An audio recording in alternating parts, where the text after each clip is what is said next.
Nunca imaginé que una pregunta tan simple pudiera tener tanto peso. Esa noche, sentado frente a ella en la mesa donde habíamos compartido 17 años de cenas, de risas, de silencios cómodos, le hice una pregunta que en apariencia no significaba nada, algo que contarme, y ella me miró a los ojos, esos ojos que yo creía conocer mejor que los míos propios, y me dijo que no, que todo estaba bien, que no había nada. En ese momento, mientras asentía con una sonrisa tranquila, yo ya sabía todo. Lo que están por escuchar es una narrativa inspirada en experiencias reales compartidas en foros y comunidades online, adaptada con fines de entretenimiento. Los nombres y detalles han sido modificados para proteger la privacidad de las personas involucradas. Todo comenzó un martes ordinario, de esos que no merecen recordarse y sin embargo cambian una vida para siempre. Yo llevaba 17 años casado. No era un matrimonio perfecto, porque los matrimonios perfectos no existen, pero era un matrimonio sólido, al menos eso creía yo. Vivíamos en una colonia tranquila de Guadalajara, a unos minutos del centro, en una casa que habíamos comprado juntos cuando todavía éramos jóvenes y teníamos más sueños que miedos. Teníamos 2 hijos, el mayor ya en la universidad, en Monterrey, y la pequeña a punto de terminar la preparatoria. Habíamos construido algo real, algo que se toca con las manos. Mi trabajo como contador en una empresa de logística me exigía viajar con cierta frecuencia, 2 o 3 veces al mes, a veces más. Salía el lunes o el martes, regresaba el jueves o el viernes. Eran viajes cortos, nada del otro mundo. Durante años, ese ritmo fue parte de nuestra vida sin que nadie lo cuestionara. Ella trabajaba desde casa. Había montado un pequeño negocio de repostería que le daba independencia económica y la mantenía ocupada. Los domingos, cuando yo estaba en casa, la cocina olía a vainilla y a mantequilla, y ella ponía música mientras decoraba pasteles con una paciencia que yo siempre admiré.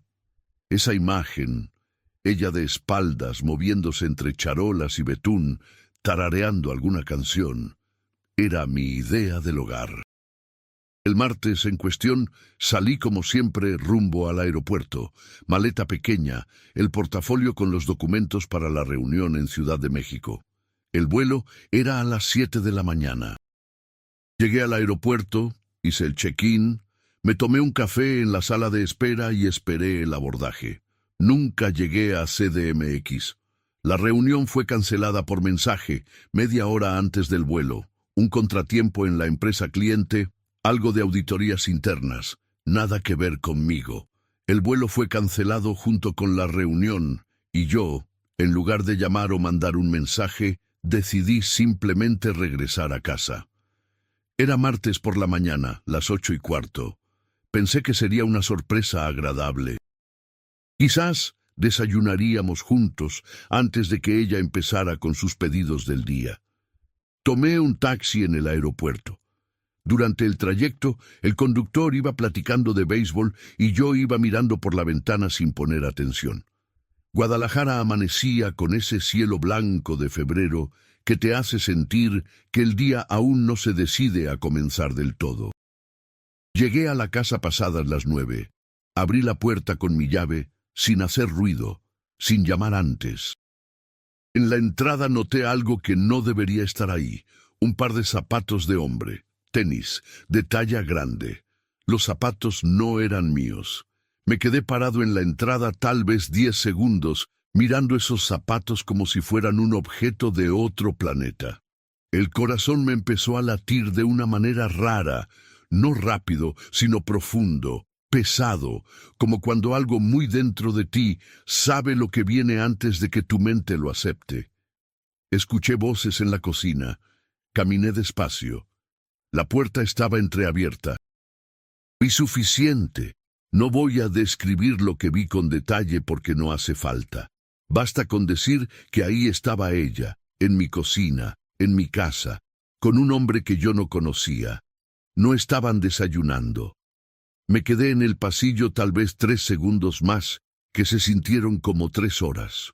Luego, con una calma que hasta hoy me sorprende, di media vuelta, salí por donde había entrado, cerré la puerta suavemente y me senté en el escalón de la entrada. Me senté ahí, en ese escalón de cemento frío, con mi maleta al lado y el portafolio sobre las rodillas. Y no hice nada. No lloré, no grité, no entré de vuelta para armar un escándalo. Simplemente me quedé sentado, mirando la calle, escuchando el ruido lejano del tráfico, el ladrido de un perro en la casa de enfrente, el paso de un camión 2 cuadras más allá. Ahí, en ese escalón, empecé a pensar. Si te está resonando esta historia, suscríbete ahora a Casos de la Vida, narrado, y activa la campanita para no perderte ningún caso. Cuéntanos en los comentarios desde dónde nos escuchas. Nos da mucho gusto saber que están del otro lado. Hay momentos en la vida en que el dolor es tan grande que el cerebro lo procesa de una manera extraña, casi clínica. No te rompes, no te derrumbas. Empiezas a ordenar información como si fuera un archivo que necesitas clasificar antes de que te aplaste. Eso me pasó a mí en ese escalón. Empecé a recordar, y las piezas, que antes no tenían sentido, comenzaron a encajar con una precisión dolorosa. Los viajes de ella a ver a una amiga, que antes no existía. Las llamadas que cortaba cuando yo entraba a la habitación. Los fines de semana que llegaba tarde del taller de repostería, cuando yo estaba en casa. La manera en que últimamente evitaba mi mirada durante la cena. El teléfono que siempre quedaba boca abajo sobre la mesa. Pequeñas cosas. Cosas que uno descarta porque confía, porque lleva 17 años durmiendo al lado de alguien y no puede imaginar que esa persona sea capaz de sostener una mentira de esa magnitud. Estuve sentado en ese escalón casi 40 minutos. Cuando el hombre salió, no me vio de inmediato. Bajó los 2 escalones con las llaves en la mano, mirando el teléfono, y solo cuando estuvo en la banqueta, levantó la vista y me encontró ahí, sentado, mirándolo. Se le congeló la cara. Yo no dije nada, solo lo miré. Él murmuró algo, no supe qué, quizás una disculpa, quizás solo un sonido sin forma. Luego se fue caminando rápido hacia un coche que estaba estacionado a media cuadra. Esperé 5 minutos más. Luego entré. Ella estaba en la cocina cuando entré, con la cara lavada y una expresión que mezclaba el susto con algo que solo puedo describir como cálculo. En una fracción de segundo la vi procesar la situación. Yo había llegado antes, yo lo había visto. ¿Cuánto había visto? ¿Qué iba a decir? Yo me senté en la silla de siempre, la de la cabecera, y puse el portafolio sobre la mesa. Ella se quedó parada junto a la estufa, con los brazos cruzados. Ninguno de los dos habló por lo que pareció mucho tiempo. Finalmente le pregunté, con voz tranquila, casi casual, ¿algo que contarme? Ella me miró directamente a los ojos. No, dijo. ¿Por qué? La reunión se canceló, dije. Regresé temprano. Ah, una pausa. Qué bueno, así descansas. Y ahí estaba, la mentira, limpia, directa, sin titubear, mirándome a los ojos como si el mundo fuera exactamente lo que ella decía que era. Yo asentí, me levanté. Dije que iba a descansar un rato. Subí al cuarto, cerré la puerta y me quedé sentado en el borde de la cama con las manos sobre las rodillas, mirando el piso. No iba a explotar, no iba a actuar impulsivamente. 17 años de matrimonio me habían enseñado algo sobre la paciencia, aunque fuera en el contexto equivocado. Antes de hacer cualquier cosa, necesitaba saber exactamente a qué me enfrentaba. Necesitaba saber todo. Los siguientes días los viví en una especie de desdoblamiento. Por fuera era el mismo hombre de siempre. Llegaba a trabajar, saludaba a los compañeros, Revisaba hojas de cálculo, tomaba café. Por dentro era una máquina fría reconstruyendo una realidad que había creído conocer. Lo primero que hice fue hablar con mi hermano menor, Sergio. Él era ingeniero en sistemas, de esas personas que entienden de tecnología sin hacer preguntas innecesarias. Le expliqué lo que había visto, sin entrar en detalles, y le pregunté si había alguna forma de saber con quién hablaba mi esposa por teléfono sin tocar su aparato.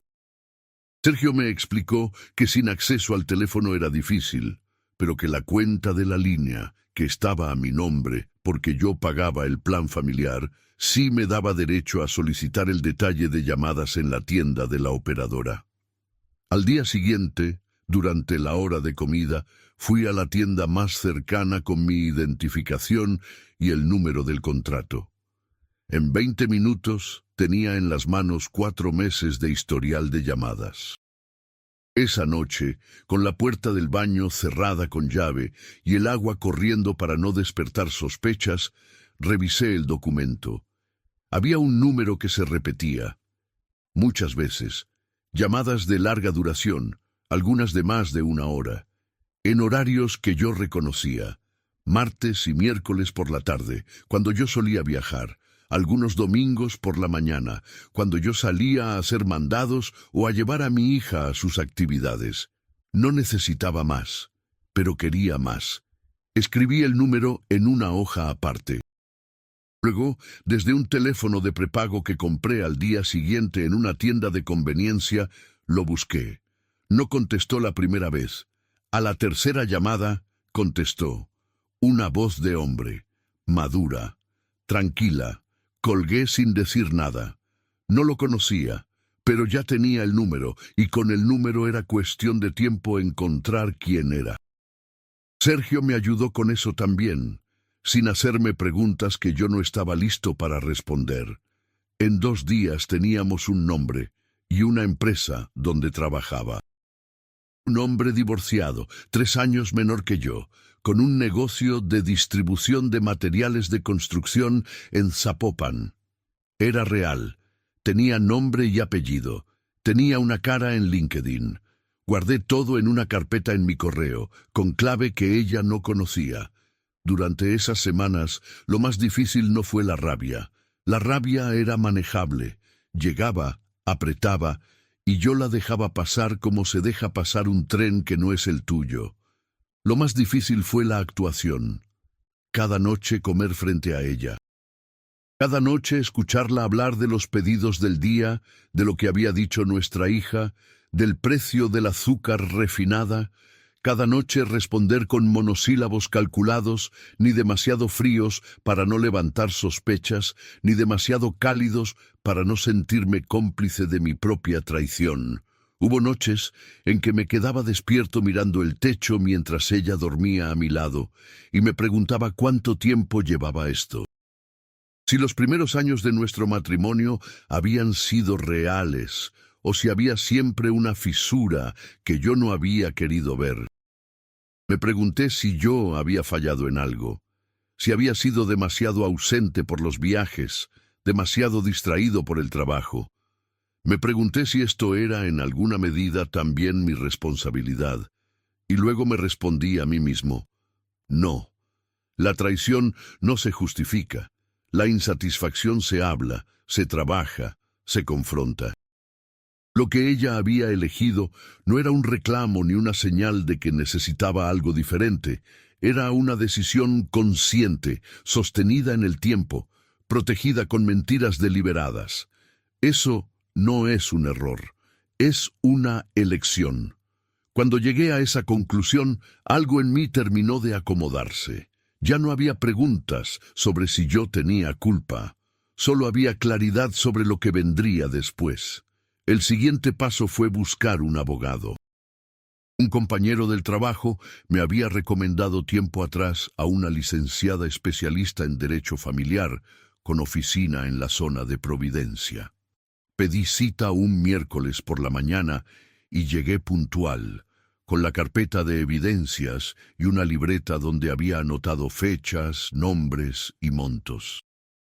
La licenciada era una mujer de unos 50 años, directa, sin rodeos, con esa manera de escuchar que tienen los profesionales acostumbrados a historias difíciles, sin sorpresa, sin juicio, con atención completa.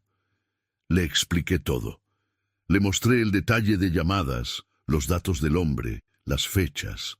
Me escuchó durante 40 minutos sin interrumpirme, tomando notas ocasionales. Cuando terminé, me preguntó qué quería lograr. «Quiero salir de esto con lo que me corresponde», le dije. «Sin escándalos, sin destruir a mis hijos más de lo necesario, pero sin ceder lo que es mío». Ella asintió. «Bien», dijo. «Entonces necesitamos hablar del régimen patrimonial del matrimonio, los bienes comunes, las cuentas bancarias y los negocios.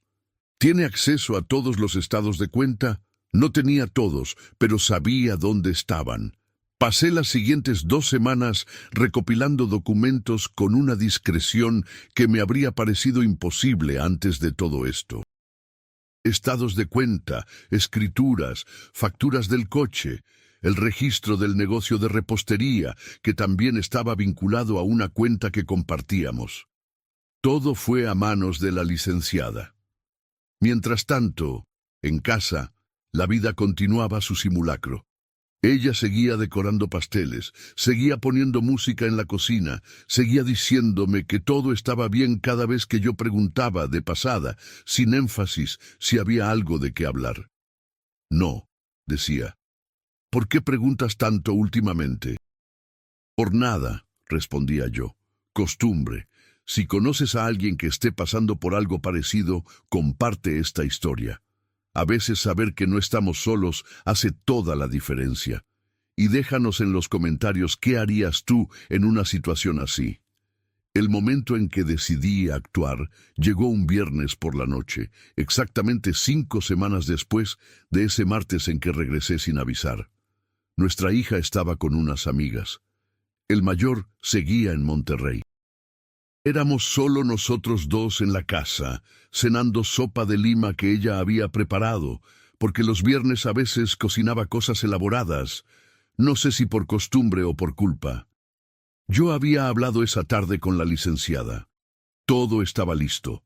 La documentación, la estrategia legal, incluso un borrador de los acuerdos que propondríamos para evitar un juicio largo.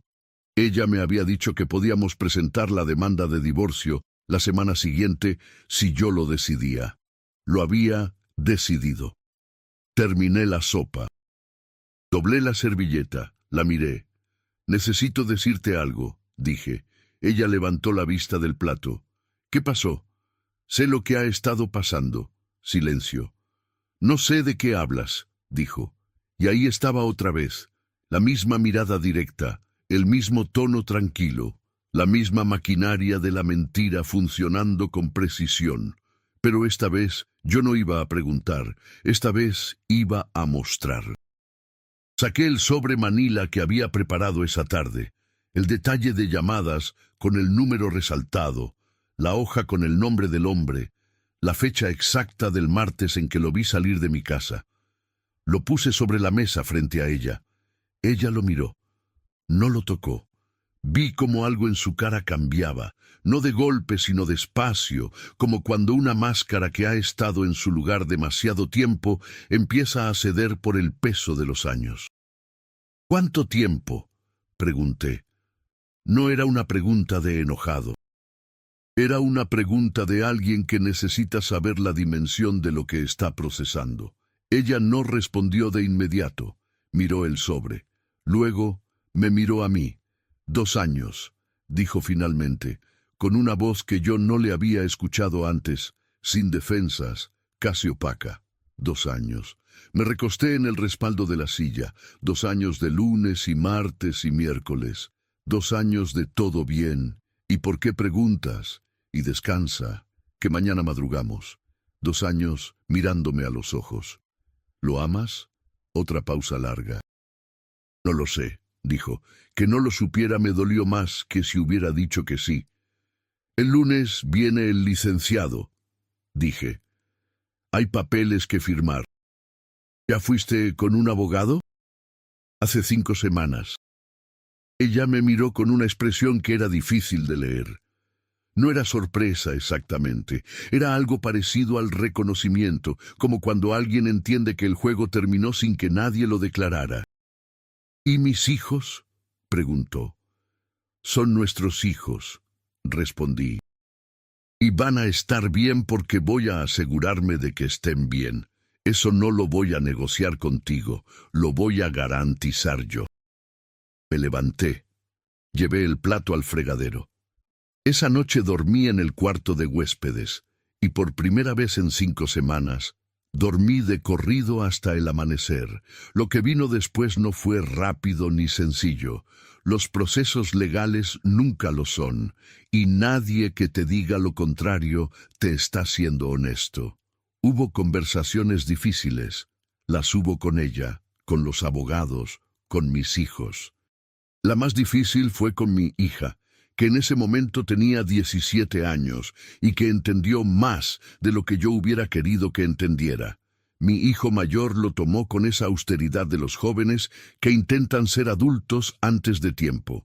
Se quedó callado mucho rato cuando le conté, y luego me preguntó si yo estaba bien. Le dije que sí.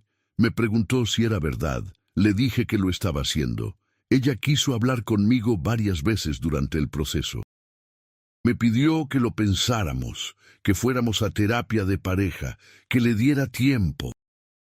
Hubo un momento, debo ser honesto, en que esa posibilidad cruzó mi mente. 17 años no son poca cosa.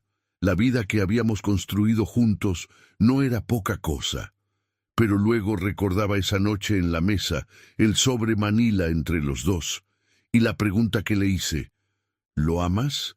Y la respuesta que me dio, no lo sé, no lo sabía. Después de 2 años no lo sabía.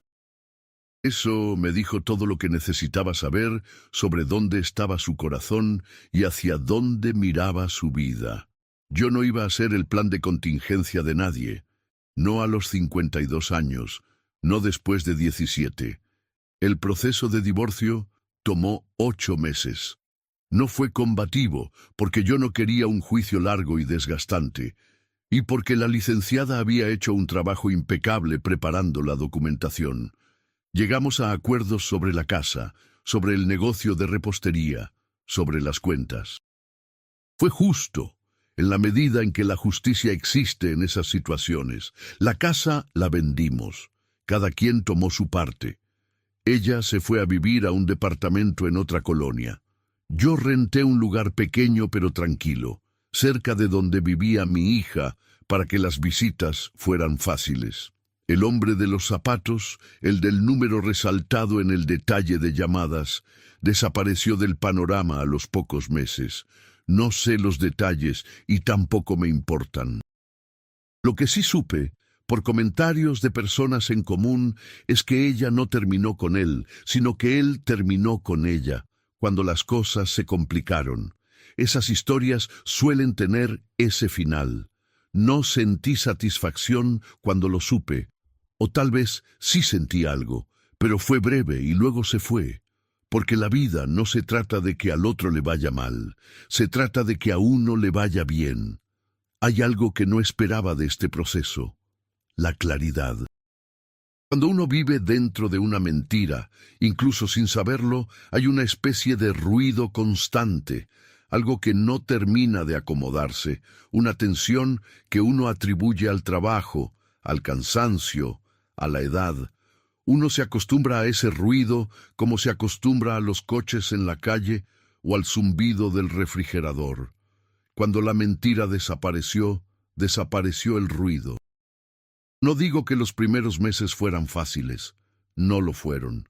Hubo noches en que la soledad era física, concreta, se sentía en los huesos.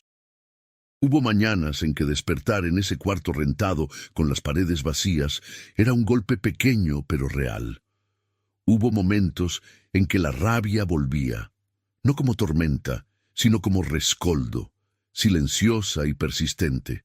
Pero debajo de todo eso había algo nuevo. La certeza de que lo que yo veía era real, de que el suelo donde pisaba era firme, de que nadie me estaba mirando a los ojos mientras construía una historia diferente en otro lugar. Eso no tiene precio. A mi hijo mayor le dije una vez, durante una visita que me hizo en Guadalajara, que lo que más me había sorprendido de todo el asunto no fue la traición en sí, fue la pregunta.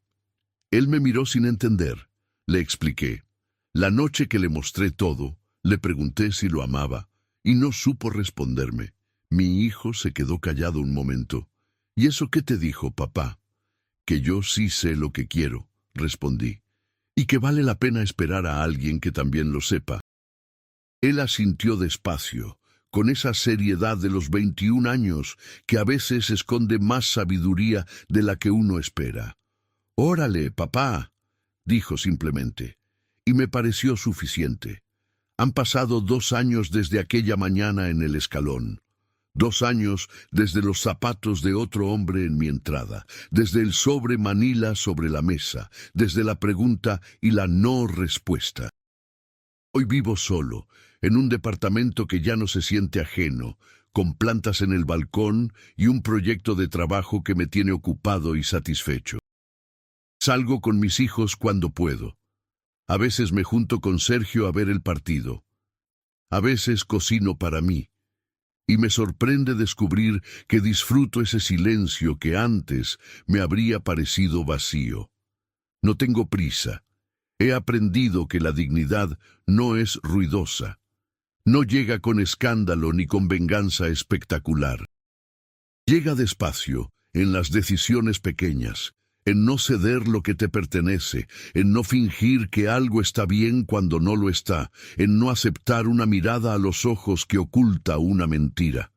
La pregunta que le hice esa noche, algo que contarme, no la hice por ingenuidad, la hice sabiendo la respuesta, la hice porque necesitaba ver, una última vez y sin posibilidad de duda, de qué estaba hecha la persona con quien había compartido 17 años.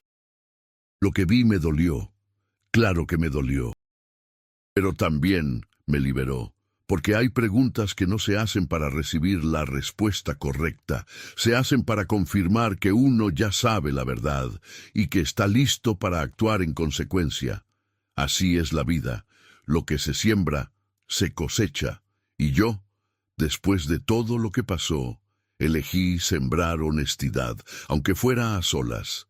Elegí sembrar paciencia. Elegí sembrar respeto por mí mismo. Y hoy, 2 años después, puedo decir que la cosecha vale cada cosa que perdí en el camino. Esta historia es una narrativa ficticia inspirada en situaciones que muchas personas viven en México. Cualquier parecido con personas reales es coincidencia. Si te identificas con alguna parte de lo que escuchaste hoy, recuerda que buscar orientación, legal, emocional o familiar, siempre es el primer paso hacia recuperar tu dignidad.